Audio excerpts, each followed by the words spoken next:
কিন্তু কংগ্ৰেছৰ ভেটি কিন্তু বহুত মজবুত। সাধাৰণ জনতাই কংগ্ৰেছৰ প্ৰতি আকৃষ্ট হৈ আছে, কংগ্ৰেছক ভোট দিব বুলি এতিয়ালৈকে তেওঁলোকে মাইণ্ড ছেট আপ কৰি লৈছে।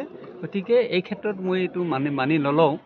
সাংগঠনিক দিশত তেওঁলোকৰ মানে অলপ মিটিং বা কোনো ধৰণৰ সভা সমিতি কৰা হোৱা নাই, সেই ক্ষেত্ৰত হেৰি আছে। কিন্তু সাধাৰণ ৰাইজ কংগ্ৰেছ কৰিব বুলি মাইণ্ড ছেট কৰি লৈছে।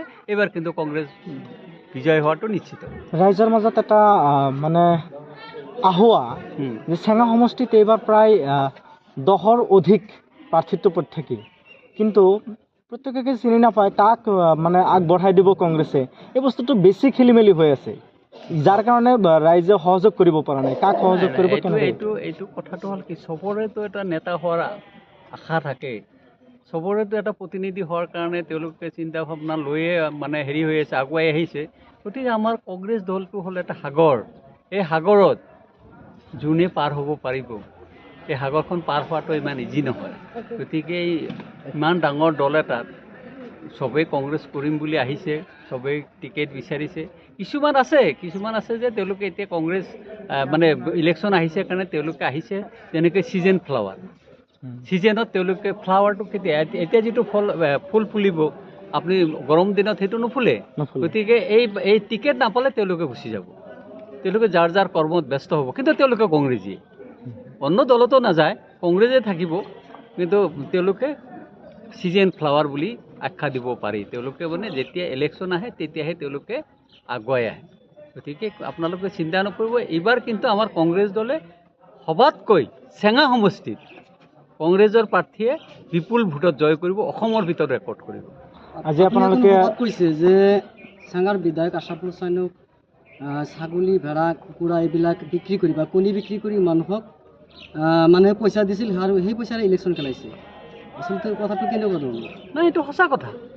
মানুহে আমাৰ চকুৰালী ডাঙৰীয়াক ওপৰত বেয়া পাই পেলাই তেওঁক বিদায় দিয়াৰ কাৰণে চেঙা সমষ্টিৰ জনসাধাৰণে যেনেকৈ স্বতঃভূতভাৱে তেওঁলোকে কি কৰিছিল, আগুৱাই আহিছিল।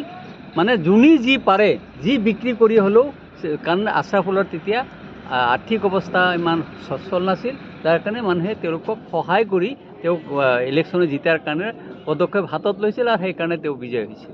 গতিকে এইবাৰ কিন্তু সাধাৰণ ৰাইজে যিবিলাক মানুহে তেওঁক সহায় কৰিছিল, সেইবিলাক মানুহে কিন্তু আকৌ এটা নিশ্চিত ৰূপে এটা এনেকুৱা এটা পন্থা লৈছে যে তেওঁক বিদায় দিব লাগিব। চকুৰালীক যেনেকৈ বিদায় দিছিলোঁ, আমি এইবাৰ তাক বিদায় দিছোঁ। গতিকে বিদায়টো নিশ্চিত। আজি আপোনালোকে কৰ্মী সভা অনুষ্ঠিত কৰিলে, সভাত কেনেকুৱা ধৰণৰ পৰামৰ্শ বা কি?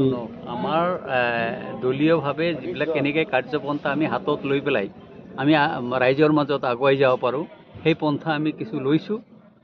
ভৱিষ্যতলৈ আমি ৰাইজৰ ওচৰত যাব লাগিব, ৰাইজক কেনেকৈ আমি বুজাব পাৰি কংগ্ৰেছ কিয় কৰিব লাগে, কংগ্ৰেছ নকৰিলে আমাৰ কি হ'ব, আমাৰ সংখ্যালঘুৰ ওপৰত যিটো বিজেপিৰ অত্যাচাৰ, সেই অত্যাচাৰৰ পৰা আমি পৰিত্ৰাণ পাবলৈ লাগিলে আমি কি পন্থা হাতত ল'ব লাগিব, সেইবিলাক কাৰ্যপন্থা আমাৰ ইয়াতে লৈছে। আমি কিন্তু কংগ্ৰেছ দলটো আমাৰ আগুৱাই লোৱাৰ কাৰণে আমি যেনেকেই হওক, যিকোনো প্ৰকাৰে হওক, আমি আগুৱাই যাম। আমি এইটো দৃঢ় প্ৰতিজ্ঞাবদ্ধ। ময়ো ইয়াৰ মাজত আগভাগ ল'ম, কেনেকৈ আমি কংগ্ৰেছটো আগুৱাই লৈ যাব পাৰোঁ, তাৰ কাৰণে আমি। কংগ্ৰেছে এবাৰ কোনো দলৰ লগত মিত্ৰতা কৰিব নেকি? মিত্ৰতাটো দুটা এটা দলৰ লগত হ'ব, নহয়, সেইটো হাইকমাণ্ডে জানিব। মইতো হাইকমাণ্ড নহয়, সেইখিনি কথা মই ডিটেইলছ ক'ব নোৱাৰোঁ, কিন্তু হ'ব বুলি মোৰ অনুমান হয়। AIDFৰ অভিযোগ, কংগ্ৰেছ হৈছে মুছলমানৰ কাৰণে গাদ্দাৰ দল, এই ক্ষেত্ৰত আপুনি কি ক'ব? এইটো সম্পূৰ্ণ মিছা কথা।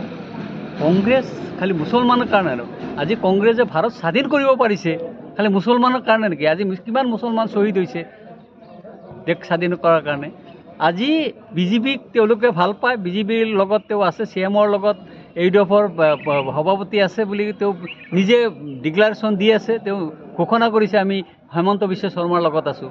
গতিকে বিজেপিৰ লগত থকা মানুহে আমাক গাদ্দাৰ বুলি ক'ব, সেইটো কেনেকৈ হ'ব পায়?